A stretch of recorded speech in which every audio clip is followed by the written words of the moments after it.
mencionado que esos requisitos, pues es que el IVA a favor o el IVA a pagar que se tenga en cada uno de los meses.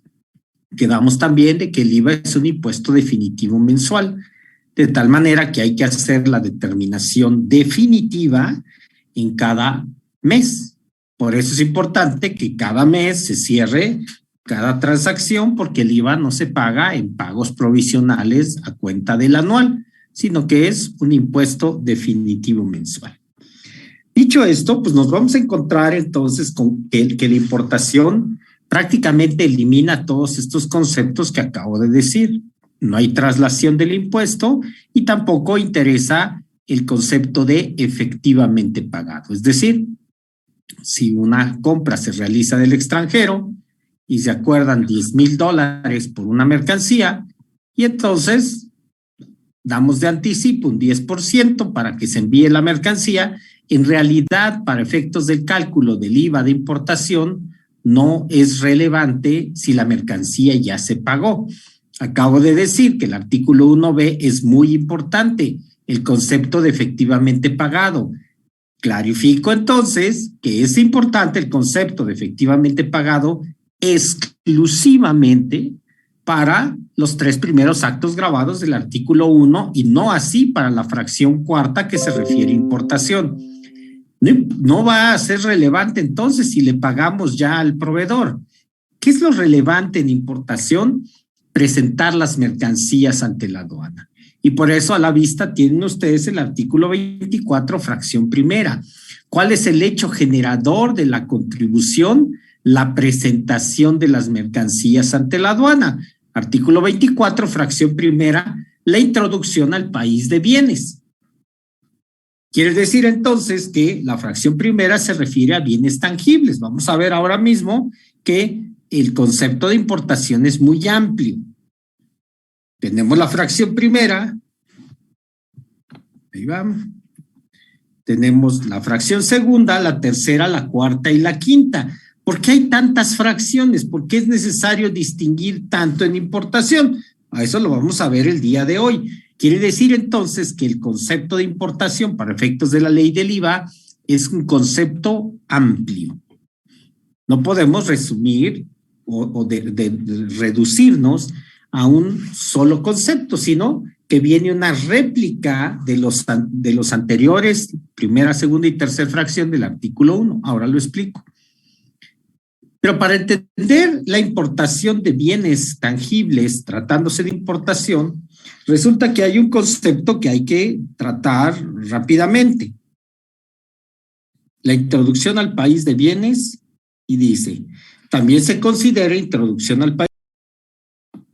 Vamos a ver que este concepto de regímenes aduaneros es muy, muy importante para efecto de entender la importación. Porque si seguimos avanzando un poco con estos conceptos, vamos a encontrar que está lleno precisamente de esta palabrita regímenes aduaneros. Y entonces en este momento nos estamos insertando ya pues a un concepto que no es propio de la ley del IVA, sino que nació después. Ahí está. Regímenes aduaneros. Y hay una importancia de los regímenes aduaneros. Digo entonces que la ley aduanera es la ley especial para efecto de aduanas, para efecto de introducir mercancías al país. ¿Cómo se introduce una mercancía al país? ¿Cuál es el procedimiento? Lo encontramos en el artículo 36, 35 y 36 de la ley aduanera. La ley del IVA no me va a señalar, no va a señalar al que la lee cómo realizar esa operación de importación, esa transacción. Simplemente dice que el acto grabado es introducir bienes al país y toda interpretación debe ser legal. De tal manera que podríamos decir la introducción legal de bienes al país. Porque si fuera ilegal, entonces no estaría grabada o estaría regulada por la propia ley. Y esa introducción, para que sea legal, debe de cumplir con ciertas formalidades. A eso le conocemos como despacho aduanero. Despacho aduanero de las mercancías. Entonces, lo que encontramos aquí en el artículo 24, pues es precisamente eso.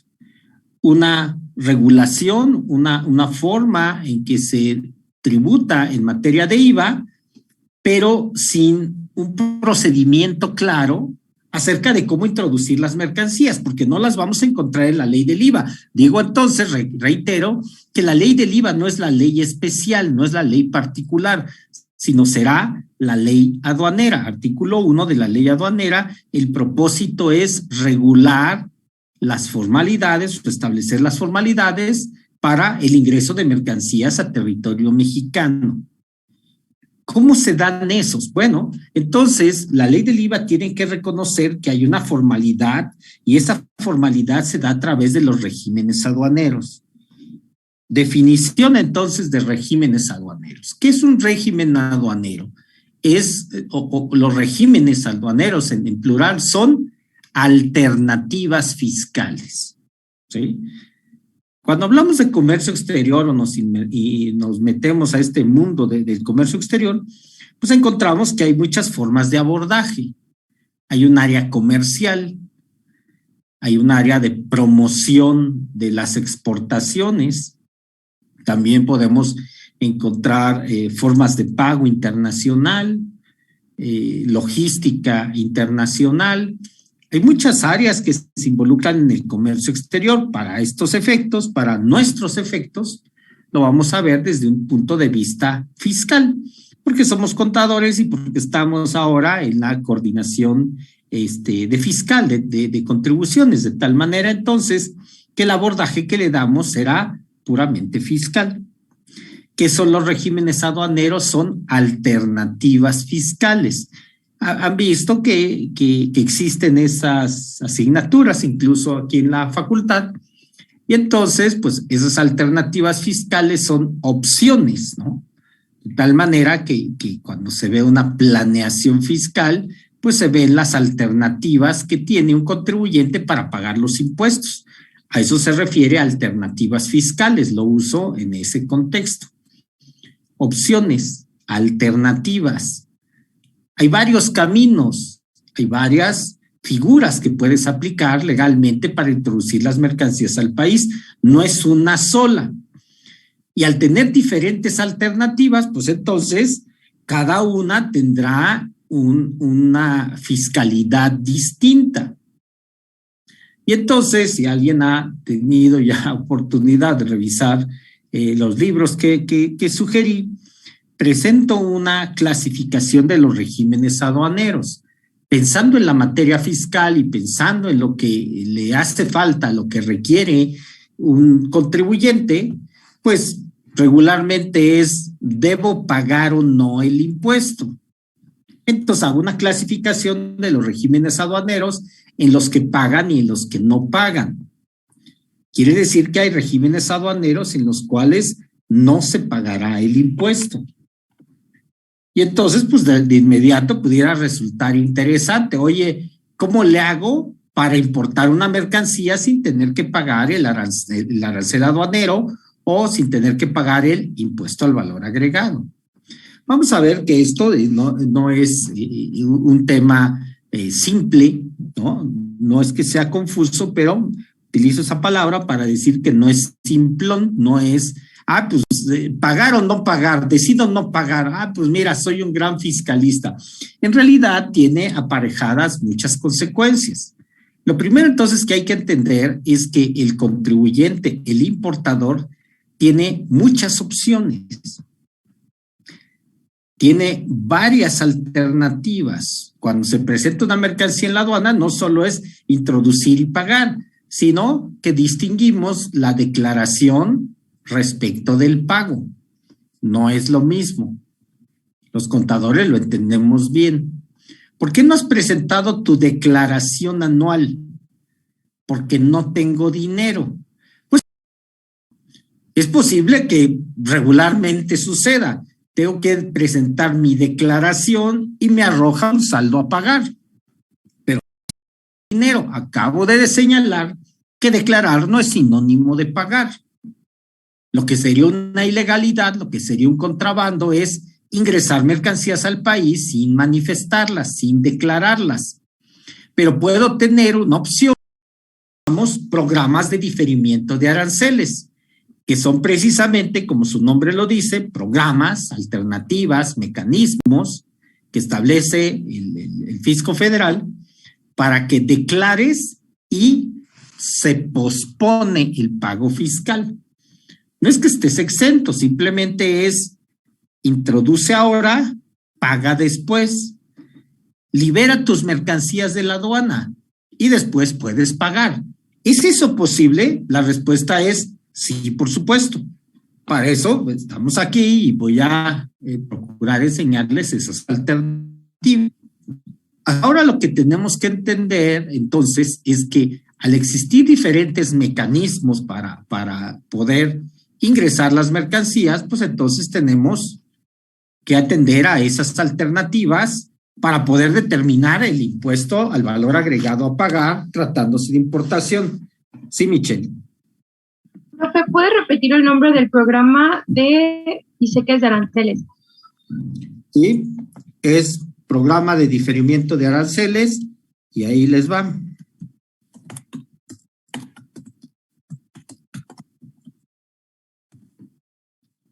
Resulta que una de las características que yo había señalado al inicio del curso es que había un híbrido en materia de IVA. ¿El IVA es un impuesto interno? Pues sí, es un impuesto interno, pero resulta que cuando empezamos a ver impuestos al comercio exterior o empezamos a revisar exportaciones, importaciones, resulta que el IVA adopta una modalidad, unas características que deben de ser cumplidas a nivel internacional. O dicho de otra manera, se dictan a nivel internacional y las cumple la ley del IVA mexicana.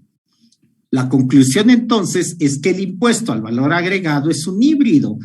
En las 3 primeras fracciones del artículo 1 es un impuesto interno, pero cuando vemos importación y exportación, verdaderamente estamos hablando de impuestos internacionales, es decir, recoge una gran teoría, unas grandes esencias de un impuesto internacional, de tal manera que cuando hablamos de programas de diferimiento de aranceles, deben ustedes entender que eso no nació de las ideas, ¿no? Del conocimiento de un legislador mexicano, sino que a nivel internacional todos los países que conforman la OMC, ahí está, la Organización Mundial de Comercio, que tiene una área de trabajo, una derivación que se conoce como la OMA, ya lo apunté, Organización Mundial de Aduanas.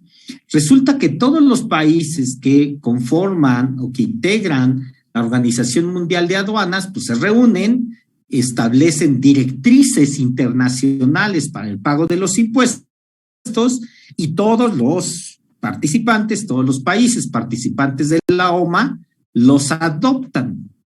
De tal manera que el legislador mexicano lo único que dice es adoptaremos o no, ¿es legal adoptar o no esas directrices? Y la respuesta es sí. México se comprometió a nivel mundial a ser un jugador internacional, por eso tenemos tratados de libre comercio con distintos países y entonces se adoptan esas reglas. Digo entonces que un programa de diferimiento de aranceles no es propio de México, sino basta con que ustedes quieren hacerlo. No digo que ahora para que no se distraigan, pero pueden ponerle en un Google Duty Deferral Program y encontrarán que prácticamente todos los países lo tienen. Algunos de diferente manera los nombran, ¿sí? Algunos le llaman Free Trade Zones. Ahí está. Ajá. Algunos le llaman Inbound. ¿Sí? En Estados Unidos lo van a encontrar así como importaciones inbound o zonas francas, también así se le conocen, zonas francas, zonas libres, y México les llama programas de diferimiento de aranceles. Para efectos mexicanos los vamos a encontrar como programas IMEX, estoy apuntando, como depósito fiscal, como recinto fiscalizado estratégico. Ahí está, ¿sí? En México, pues las nombró de esa manera, pero la esencia es que todas ellas son programas de diferimiento de aranceles. Voy a poner entonces un ejemplo. Si ustedes quieren ir al Perú, pueden ingresar mercancías. Cuando lleguen a ese país, les van a decir cuál es el régimen aduanero que vas a optar para estas mercancías. Y vas a tener dos grandes alternativas, las que pagan y las que no pagan. Y de ahí tendrán muchas derivaciones, nombres locales, pero la esencia es la misma. Si ustedes van a Europa y llegan mercancías, cuando ingresen ahí van a pedirles, declara las mercancías e indica cuál es el régimen aduanero que van a adoptar esas mercancías. Igualmente tendrán dos opciones, las que no pagan y las que sí pagan, y a partir de ahí, pues cada uno tendrá su propio nombre, como precisamente se les llama en ese lugar. En México no utilizamos la palabra franco, con esas características. Cuando decimos zona franca, pues ¿qué decimos? ¿Que es muy derecha o por qué es muy franca conmigo esa zona? ¿No? En realidad utilizan el castellano en otras modalidades, pero finalmente cada país le puede llamar como quiera. Lo importante es que son regulaciones que se dictan por la OMA a nivel internacional, y México, que somos, por supuesto, un jugador importante a nivel mundial, entonces nos allegamos de esas legislaciones, de esas disposiciones, y se adoptan en México. Solo que en el país, pues bueno, se adoptan con diferentes nombres, y tenemos que la opción que sí paga le llamamos régimen de importación definitiva, y las que no pagan son las importaciones temporales, son los depósitos fiscales, es el recinto fiscalizado estratégico, el régimen aduanero de tránsito interno e internacional, y bajo esas modalidades, entonces el contribuyente importador puede tener diferentes alternativas para ingresar. Acabo de mencionar algunas, y yo espero que de inmediato alguien tuviera una duda y dijera, ¿y qué son? ¿Y en qué consisten? ¿Y por qué hay tantas opciones? ¿Y cuál es la mejor? ¿Cuál me conviene más? Y por supuesto, de eso vamos a platicar, pero la respuesta inicial es: ninguna es mejor que otra, sino que se tiene que adaptar a cada operación en particular. ¿Qué vas a hacer con esa mercancía? ¿Para qué le estás ingresando al país? ¿Cuál es el propósito? Para que a partir de ahí pueda yo sugerirte y diseñarte un esquema fiscal que sea adecuado y que sea conveniente a tus necesidades, ¿sí? Eso le llamamos planeación fiscal. Aunque muchas veces mal interpretada, ¿no? Porque pareciera que una planeación fiscal tiene por objeto evadir los impuestos, cuando esto no es así de ninguna manera.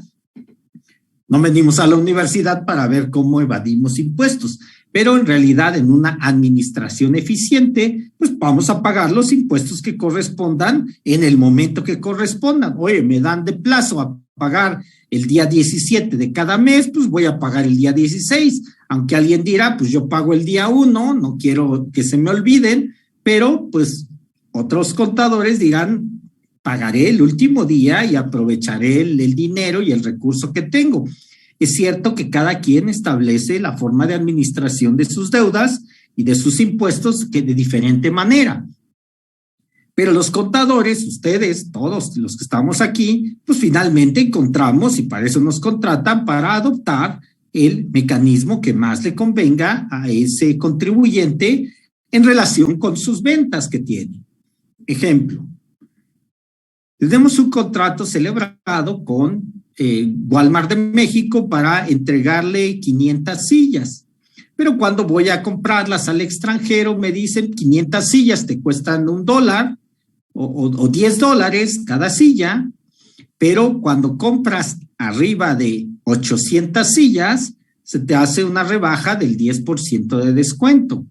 Entonces el comerciante, el hombre de negocios dice, pues claro que me conviene comprar 800 sillas porque voy a tener una disminución en el precio. Mi contrato es de 500, pero seguramente encontraré dónde colocar esas 300 sillas en el mercado mexicano. Y entonces las compran. Cuando llegan ese embarque a México, pues resulta que hay 800 sillas y tenemos solo el compromiso de entrega de 500. ¿Qué podemos hacer ante eso? No me voy a meter en cuestiones meramente comerciales, sino únicamente en el pago fiscal. No pagues el impuesto de las 300 sillas, ni siquiera están vendidas. En el momento en que desembolsas el IVA, en el momento en que pagas el impuesto general de importación, si están sujetos a cuotas compensatorias, ya le estás ocasionando a la organización un flujo de efectivo negativo por 300 sillas que van a estar almacenadas y que posiblemente las venderemos al día siguiente o en un mes o en un año. Creo que no es conveniente para nadie, para ningún financiero, que el contador público, el fiscalista de la organización esté pagando impuestos anticipadamente. ¿Qué haríamos entonces? Separamos la mercancía al momento de la aduana de entrada y designamos las 500 sillas como régimen de importación definitiva, pagamos el IVA de importación, los aranceles y se venden esas mercancías, se entregan. Y las otras, que son 300 sillas, tenemos diferentes alternativas. Podemos tramitar un depósito fiscal, contratar un depósito fiscal y mandar las mercancías y almacenarlas ahí. Un depósito fiscal es un almacén fiscal, es un almacén fiscalizado. Y con esto espero que podamos ampliar el concepto de fiscal.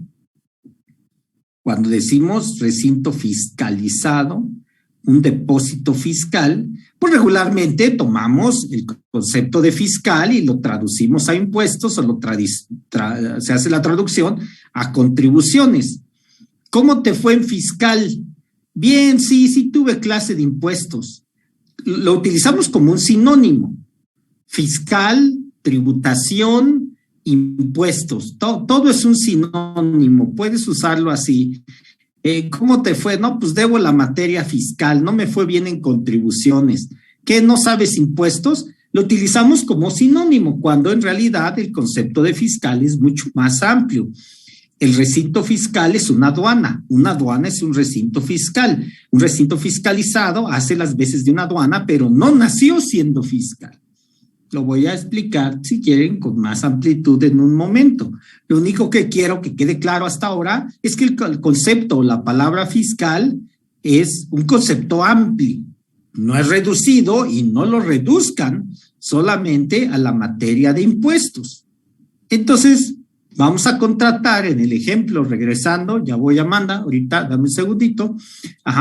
Volviendo al ejemplo, si estoy siendo claro, si lo estoy explicando bien, tenemos 500 sillas, las importamos definitivamente, se entregan a Walmart, nos pagan y se concretó la transacción. ¿Qué hacemos con esas 300? Pues mira, yo creo que las vamos a poner en exhibición en nuestra tienda. Entonces, podemos tramitar un régimen aduanero para importación temporal para exhibición de mercancías. ¿Qué te parece si las mandamos 10 sillas a todos nuestros centros de distribución para que las tengan en inventario, las puedan mirar, observar la calidad, el color? Si no se van a vender, no pagues el impuesto. Oye, ¿es legal eso? La respuesta es sí. Es un programa que difiere el pago fiscal. Lo ilegal sería ingresar las mercancías, no pagar el impuesto y después venderlas. Pero si van a estar en exhibición, si van a estar almacenadas, ¿qué tal que encontramos otro comprador y él dice, yo tengo también un programa de depósito fiscal, entrégamelas ahí y vamos difiriendo el pago fiscal? Espero más o menos ser claro hasta ahora, pero no se preocupen, estamos iniciando y podemos irlo ampliando. Sí, Amanda, adelante. Profe, yo tengo una duda. Es que no sé, no me queda claro lo de almacén fiscalizado, porque ¿cuál es la diferencia? O sea, ¿qué tiene diferencia con otro almacén? Con otra, rentar una bodega, por ejemplo. Sí, pues mira, la respuesta es tan sencilla y tan complicada así, ¿sí? Un almacén es un almacén fiscalizado, hace las veces de fiscal, ajá, y por eso digo que es tan fácil explicarlo así y tan complicado, porque otra vez nos volvimos a atorar. ¿Cómo me explica fiscal diciéndome que es fiscalizado? En realidad el tema es que la palabra fiscal o recinto fiscalizado es un tema compuesto. Uh-huh. Digamos que alguno de ustedes, voy a ver si lo explico por ahí, pues decimos, oye, vente a trabajar conmigo y tenemos operaciones de comercio exterior en mi oficina. Mándale un correo al cliente y dile que la mercancía ya está ingresada en el depósito fiscal. ¿Y cómo lo digo? Ajá. Entonces alguien diría, pues, fiscal deposit. Ajá. Tratando de explicar que es un depósito fiscal, pero resulta que el problema que tenemos es que en México esa palabra no la tenemos tan desarrollada. Y entonces lo voy a escribir ahí. Ahí está. Esto es una bodega fiscalizada, bonded warehouse, ajá, porque el régimen es inbound, que también lo utilizamos ahí, inbound warehouse. Uh-huh. Inbound warehouse es un depósito fiscal. Un bonded warehouse es un recinto fiscalizado. Entonces, lo que vamos a ver en este caso, digamos, para responder esa pregunta, para que todos la entiendan bien, denme la traducción de inbound, o la traducción de bond, o la traducción de bonded. Bonded es eso, algo que está bondeado. Ajá. Pues quede igual, profesor. Ok, entonces, un recinto fiscal es una aduana. Y entonces hay que entender qué se hace en una aduana. En la aduana lo que se hacen son trámites para liberar las mercancías. Cuando la mercancía está en la aduana, tenemos un concepto que le llamamos depósito ante la aduana. Imaginen ustedes que ahora mismo está aterrizando en el aeropuerto de la Ciudad de México un avión, una aeronave de DHL que trae pues, mercancías. Ya ingresó a territorio nacional. El aeropuerto de la Ciudad de México es territorio mexicano. Ya ingresó, pero pues son las 9 de la noche, las 8 de la noche, no van a hacer ninguna liberación de mercancías hoy. Mañana las empiezan a contar, pesar, medir, encuentran que viene una consignada a Juan Álvarez, levantan el teléfono, oiga, señor Álvarez, tengo una mercancía a su nombre, ¿cómo no? Con mucho gusto, pero es sábado, ¿qué le parece si voy el martes y llegas el jueves y la reclamas el viernes? La pregunta es, ¿cuál es el régimen fiscal, el régimen aduanero, el régimen legal que tienen esas mercancías en el país? Porque ya ingresaron al país, físicamente se encuentran en territorio mexicano. Bueno, están importadas. No están importadas porque no he pagado los impuestos. Ni siquiera sé qué tipo de mercancías vienen ahí. Dicen que contienen libros, pero no sé si vienen los 10 libros que pedí o solo me mandaron 3. ¿Se dan cuenta? Entonces, ¿cuál es el estatus que tiene ahí? Está en depósito ante la aduana. Quiere decir que la aduana es depositario. Las mercancías están físicamente en México, están en resguardo de la aduana. Todavía no se ha designado ningún régimen aduanero. Entonces, podemos decir que la palabra fiscalización o fiscal podría estar mejor utilizada en ese caso. Ajá. Abusados, jóvenes, los estoy fiscalizando, ¿eh? Ya los vi, los estoy fiscalizando. ¿Cómo utilicé esa palabra? Como una especie de inspección, de observación minuciosa. Estoy fiscalizando, Álvarez, ¿eh? Ah, sí, profesor. Ay, qué miedo que me está buscando y me está, ¿sí? Es lo que pudiéramos utilizar tal vez la palabra más adecuada. Insisto, Tenemos que ampliar primero el concepto que tenemos de la palabra fiscal. La estoy usando ahorita como una inspección y puede ser más aplicable entonces en el almacén fiscal, un almacén inspeccionado. Vamos a dejarlo así. Oye, ¿inspeccionado por quién? Pues inspeccionado por la autoridad fiscal, inspeccionado por la autoridad aduanera, inspeccionado por el SAT. Quiere decir entonces que una bodega fiscal es una bodega inspeccionada por el SAT. ¿Por qué está especialmente el SAT interesado en la mercancía que está dentro de una bodega fiscal? Porque no ha pagado impuestos. Acuérdense que el tema aquí es que estamos hablando de un programa que difiere el pago fiscal. Ingresamos las mercancías, no pago los impuestos porque las voy a exhibir y después salen al extranjero. Voy a poner otro ejemplo, ¿sí? Va a existir en México, va a venir Fórmula 1 al país. Y entonces, pues vamos al autódromo y vemos los autos, las llantas, decimos, estos carros son carísimos. ¿Cuánto habrán pagado de IVA? La respuesta es nada. O sea, ¿no pagaron impuestos de importación? No. ¿Por qué? Porque vienen con un propósito. Ingresan, hacen la exhibición de carreras y después salen del país. Tenían un propósito definido. No están sujetas a imposición fiscal. El acuerdo mundial al que México se sujeta es: vamos a permitir el libre tránsito de mercancías internacionales en nuestros países con el propósito de generar cultura, economía. Voy a poner otro ejemplo para ver si queda claro. Resulta que en San Cristóbal de las Casas va a venir Elton John a hacer un concierto, pero él solamente toca con su piano, no utiliza ningún otro más que el que él trae.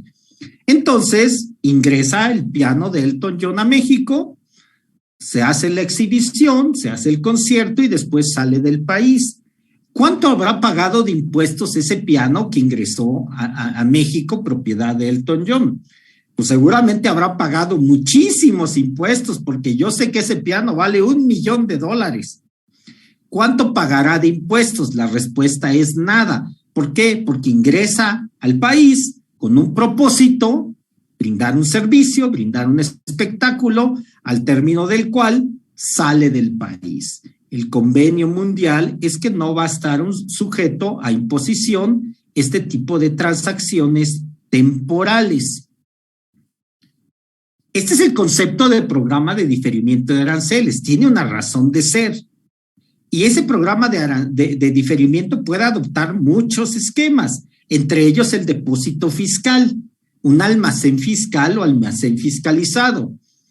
Espero que vayamos avanzando, jóvenes. En unos segunditos se me quita. Vamos, el Zoom, por favor, vamos a conectarnos de inmediato, por favor.